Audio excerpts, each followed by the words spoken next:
Nah, sahabat Laksana, hari ini tanggal 6 Juli tahun 2023 bertepatan dengan ulang tahun yang ke-46 tahun karoseri Laksana. Ini ada keramaian sedikit nih, nah sedikit aja, nggak usah banyak-banyak. Nah, kira-kira ini ada apa? Nah, tentunya dalam rangkaian acara ulang tahun Laksana yang ke-46, Laksana memperkenalkan suatu terobosan dalam keselamatan berkendara, khususnya di dalam bis.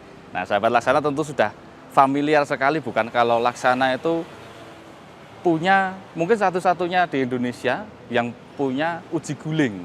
Kita pernah menerapkan uji guling dan itu diterapkan di unit-unit yang diproduksi di Laksana dengan UN ECE R66 atau UN ECE R66 kalau sahabat Laksana bilang tentang uji guling. Nah, Laksana senantiasa memperhatikan keselamatan dalam pembuatan bodi bis, ya kan. Jadi untuk keselamatan khususnya para penumpang yang ada di dalamnya sesuai yang berlaku dengan negara-negara Uni Eropa. Makanya sebutannya UNECE, United Nations Economic, C-nya apa ya?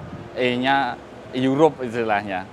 Nah, kita hari ini mau memperkenalkan pada sahabat Laksana dan semua pemerhati bis di Indonesia maupun di dunia tentang uji frontal impact test. Apa itu frontal impact test? Frontal impact test itu diambil dari UNECE R29, rule yang ke-29, atau kalau bahasa Indonesianya yang paling gampang adalah uji tabrak, sahabat Laksana. Jadi kita mau tahu bagaimana bodinya Laksana ini kalau diimplementasikan dengan frontal impact test, atau mungkin bahasa gampangnya crash test gitu, atau uji tabrak, itu impactnya seperti apa, hasilnya seperti apa. Dan dari hasil ini nanti yang akan diimplementasikan untuk menjadi standar pembuatan bodi bis di Laksana. Oke, ikuti terus rangkaian acara hari ini di channel Laksana Bus ini.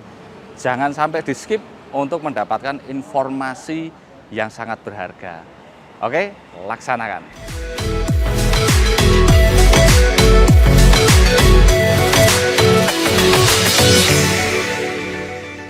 Nah, sahabat Laksana, di belakang saya ini ada dummy yang akan digunakan sebagai simulasi frontal impact test atau uji tabrak.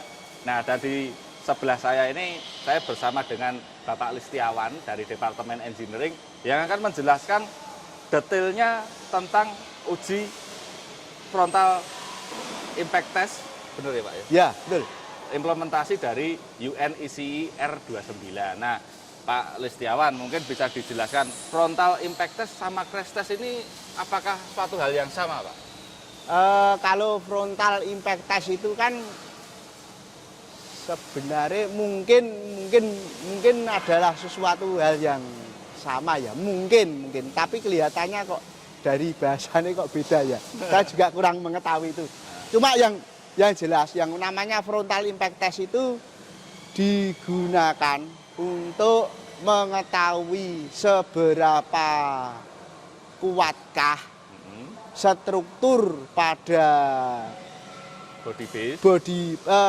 bodi depan bis. Jadi muka bis itu seberapa kuatkah.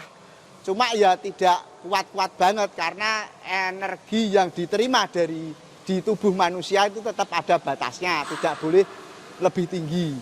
Meskipun itu bis itu kuat sekali, ditabrak sedemikian rupa, sedemikian kuatnya, tubuh manusia tetap tetap akan terpenal dan tidak kuat. Ada yang namanya momen inersia. Ada, ya. Ada yang namanya momentum, Jadi Pak, gini. Ini adalah pendulum yang nanti akan menabrak bis ini. Ini bobotnya 1,5 ton. Yang akan diangkat setinggi itu kira-kira nanti dari sini derajatannya sekitar 90 derajat. Mencapai 90 derajat ya, Pak? Mencapai 90 derajat. Kenapa harus 90 derajat? Karena benda jatuh bebas. Nah, itu dengan bobot segini nanti harus ada energi yang menghempas dari kowel ini itu sebesar 5 kilojoule. 5 kilojoule itu 5 kilojoule. Satuannya kira-kira kalau diterjemahkan bahasa awamnya gimana? Bahasa awamnya gini. Jadi untuk misalnya ini seingat saya, jadi ini kan bus itu seberat 16 ton. Bus itu seberat 16 ton, kira-kira dia akan melaju sekitar kecepatan 40 sampai 50 km per jam. 40 sampai 50 km per jam. Lalu dia nabrak tembok. Nah itu. Berarti Kira-kira. simulasinya ini asumsinya kecepatan kira-kira 40 sampai 50 km per jam, Kira-kira dia itu. menabrak. Nabrak. Ya. Nah, nanti akan dilihat impact-nya seperti apa. Nah, Iya. kalau misalnya lebih dari kecepatan umumnya nih, misalnya kalau di tol itu kan larinya bisa sampai 100 sampai Iya. 120. Itu nanti perhitungannya bagaimana, Pak Lis? Bus itu dibuat kuat sekali.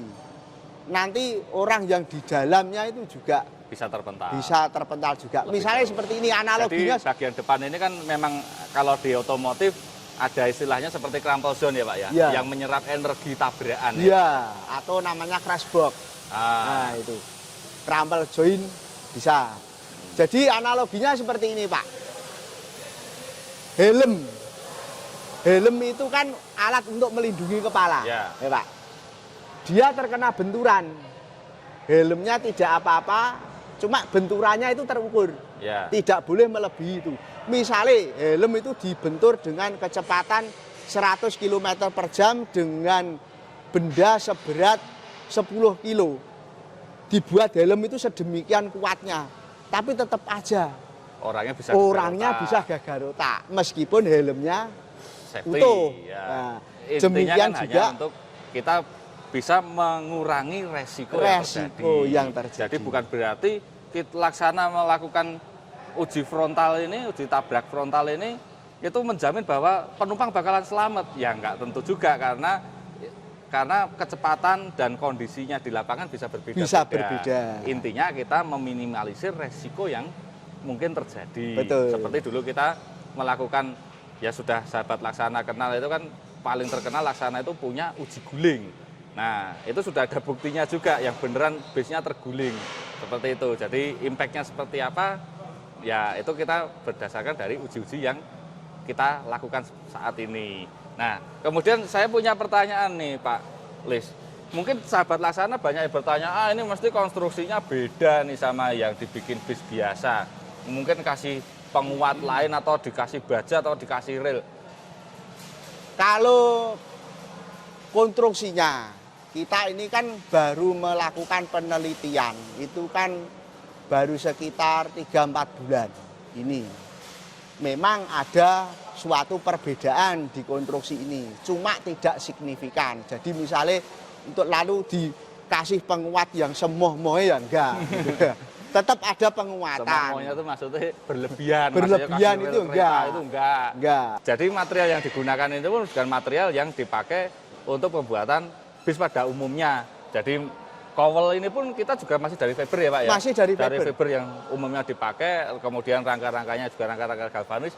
Dan ini kacanya juga bukan kaca yang kita pesan khusus, enggak. Ini ya kacanya ya kaca yang dipakai. Kita pakai di produksi. Pakai produksi gitu. Cuman dengan penelitian yang dilakukan oleh Departemen Engineering, nantinya untuk produksi ke depan akan ada penguatan-penguatan khusus ya Pak Penguatan-penguatan. Gitu. Dan penguatan itu juga tidak, kalau dihitung bobotnya itu enggak sampai 5 kilo mungkin. Oh, nggak sampai 5 Enggak kilo. sampai 5 Nah, kilo. Jadi ini nanti dari pengujian ini menjadi acuan untuk standar produksi ke depannya. Nah ini Pak Lis, ini kok ada bendeng-bendengan ini apa nih Ya. Pak Lis ya? Nah, ini namanya spanner Pak. Spanner. Fungsinya buat apa Pak? Fungsinya gini, apa namanya, ada sasis ya Pak ya. Mm. Sedangkan yang kita uji itu adalah rangka kowel depan. Makanya itu, ini sasis itu harus Harus diam. diam, Jangan sampai tidak nanti boleh pendulum bergerak. ini menabrak, dia bergerak mundur. Dia bergerak gitu. Hmm, Meskipun ada pergerakan cuma ya minim sekali gitu. Jadi biar ketika nanti ini pendulum ini 90 derajat ke atas dilepaskan, ini beratnya 1,5 ton. Bayangkan kalau kamu ditabrak sama 1,5 ton seperti apa, ini pasti akan ada potensi dia melesat ke belakang. Jadi supaya daminya rangka bodi ini tidak lari ke belakang, maka dia diikat dengan spanner seperti ini. Gitu. Untuk nantinya pasti kita bisa lihat ketika benda bergerak dihantam oleh barang yang terjun bebas, Ya. itu impact-nya seperti apa gitu ya Pak Lis? Ya, betul. Kemudian ada lagi Pak Lis yang diterapkan di unit ini Pak Lis? Jadi gini, di Laksana itu mungkin kita nggak tahu, di karoseri lain kita nggak tahu ya. Cuma di Laksana itu semua pipa-pipanya dia pakainya galvanis. Galvanis itu kan pelindung dari karat ya. Jadi sekuat apapun rangkanya, kalau dia tidak terlindungi dari karat, ya lama-kelamaan. Kalau korosi ya. Ya, dan lagi kan galvanis juga ada harganya ya Pak. Ya. Makanya itu kalau misalnya material kita dari galvanis mungkin harganya agak sedikit mahal ya dimaklumi. Oke, sekarang kita akan lihat lebih detail ke bagian samping Pak Lis ya Pak Lis. Nah ini sahabat Laksana seperti yang tadi saya jelaskan bahwa material yang kita gunakan ini pun sama dengan yang diimplementasikan pada unit-unit produksi. Ini dashboardnya juga dari ABS. Ini plat-platnya ini juga ini kita pakai contohnya dari Hino RM ya Pak ya. Ya. Platnya Hino RM ya Pak. Ya. Ini untuk sasis apa namanya miniatur dari sasis Scania. Oh miniatur sasisnya Scania. Scania ya. Gitu. Jadi, kemudian itu ada dami orang-orangan. Iya. Nanti akan kita lihat impact-nya seperti apa, kita lihat. Kemudian Pak Lis, ini kan juga ada kacanya, semua komplit. Kemudian bagian ini nanti fungsinya untuk apa Pak Lis? Nah, gini. Ini nanti kan mungkin nanti ada kamera. Ada kamera. Nanti bisa terukur. Begitu setelah ada impact. Nanti kan didokumentasi sama kamera. Ini nanti larinya seberapa? Gitu. Di area sini larinya nanti seberapa? Pergeserannya berapa? Terus area ini ada bergeseran apa enggak? Di sini ada bergeseran apa enggak? Ya gitu. Kira-kira kayak gitu. Oh begitu. Nah standar keamanannya atau goalnya dari uji tabrak ini impact-nya harusnya seperti apa sih Pak? Ya, oke. Goalnya dari peraturan ekonomi Eropa UNEC R29 adalah pertama, pada waktu ini sudah tertabrak, sudah terjadi benturan, pintu harus bisa dibuka atau dia terbuka dengan sendirinya. Oke. Bayangkan kalau misalnya ini sudah terbentur, pintunya tidak bisa dibuka. Betapa paniknya yang ada di dalam. Pasti panik sekali. Kita buka. Mari silakan Mas. Kaki pengemudi itu tidak boleh terjepit. Itu adalah goalnya kira-kira seperti itu. Bayangkan kalau terjadi benturan, lalu kakinya terjepit, pintu nggak bisa dibuka, pintu nggak bisa makin bikin panik. Nah itu tujuannya kita melakukan berbagai uji yang ada dalam teori UNECE gitu. Jadi dulu kita ada UNECE R66 yang tentang uji guling, kemudian kita ada uji UNECE R80 pengikatan bangku pada lantai, kemudian ada yang uji miring. Uji miring 107. Dan kita sekarang mutakhirkan lagi dengan UNECE R29. Sebelum yang 107 ada 101. 107 itu ada namanya, kita ada fitur namanya FUPD. Apa itu? Front Underrun Protection Device. Nah itu fungsinya apa? Fungsinya untuk gini. Kan ada mobil kecil-kecil itu. Bila itu terjadi tabrakan banteng, mobil kecil itu ditahan untuk tidak masuk. Tidak masuk sampai ke kolong ya? Ke kolong. Nah, tuh, jadi nggak cuma menyelamatkan yang ada di dalam bisnya, tapi yang di luar pun juga minimalisir resiko yang lebih besar gitu ya Pak Lis ya? Iya Pak. Oke, ada lagi Pak Lis yang perlu dijelaskan sebelum nanti ini kita uji tabrak dan kita lihat hasilnya Pak Lis? Mungkin hanya itu ya Mas ya? Ya. Mungkin hanya itu. Nah, oke, nanti kita akan lihat ketika unit ini sudah dilakukan frontal crash test-nya langsung ya. Oke, simak terus.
Nah, sahabat Laksana, ini baru saja dilakukan demonstrasi frontal impact test.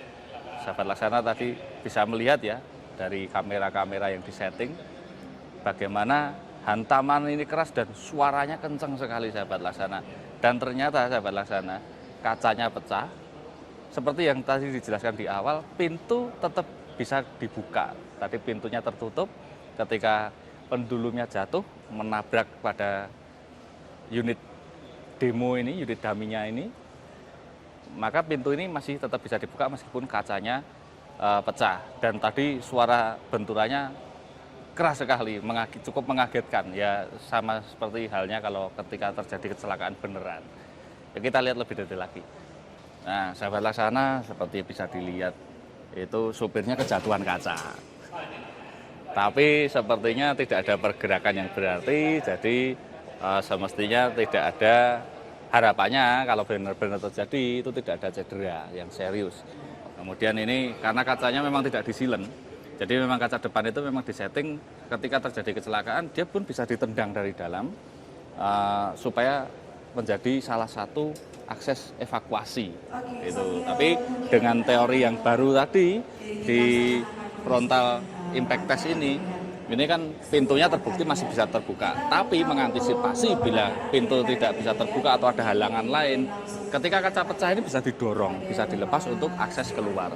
Nah, sahabat Laksana, karena unit dummy ini di setting rigid di sini, ya kan, dengan rangka seperti itu, kemudian masih di spender, maka ini dia tadi diam, sehingga ini pendulum ini terpantul beberapa kali dan imbasnya adalah gagangnya pendulum ini malah dia yang bengkok. Dia bengkok, artinya baik penabrak maupun yang ditabrak itu mengalami impact-nya masing-masing. Gitu. Kita lihat dari sini, kita tengok di. Nah, sahabat Laksana, dari sini juga bisa kelihatan ini kowalnya tetap blesek ya.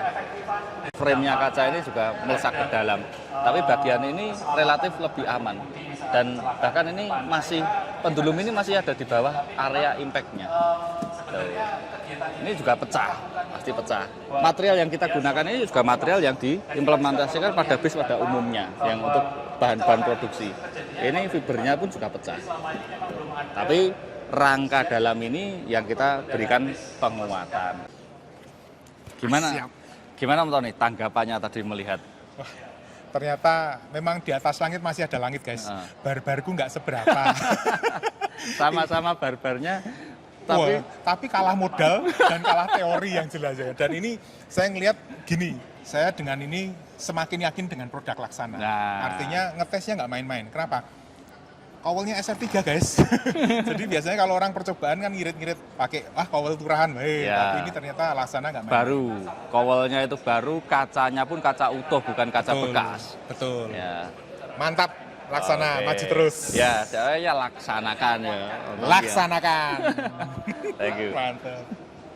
Nah, sahabat Laksana, sekarang saya bersama Om Sani dari Ipomi dan salah satu customer setia Laksana dari PO Sana.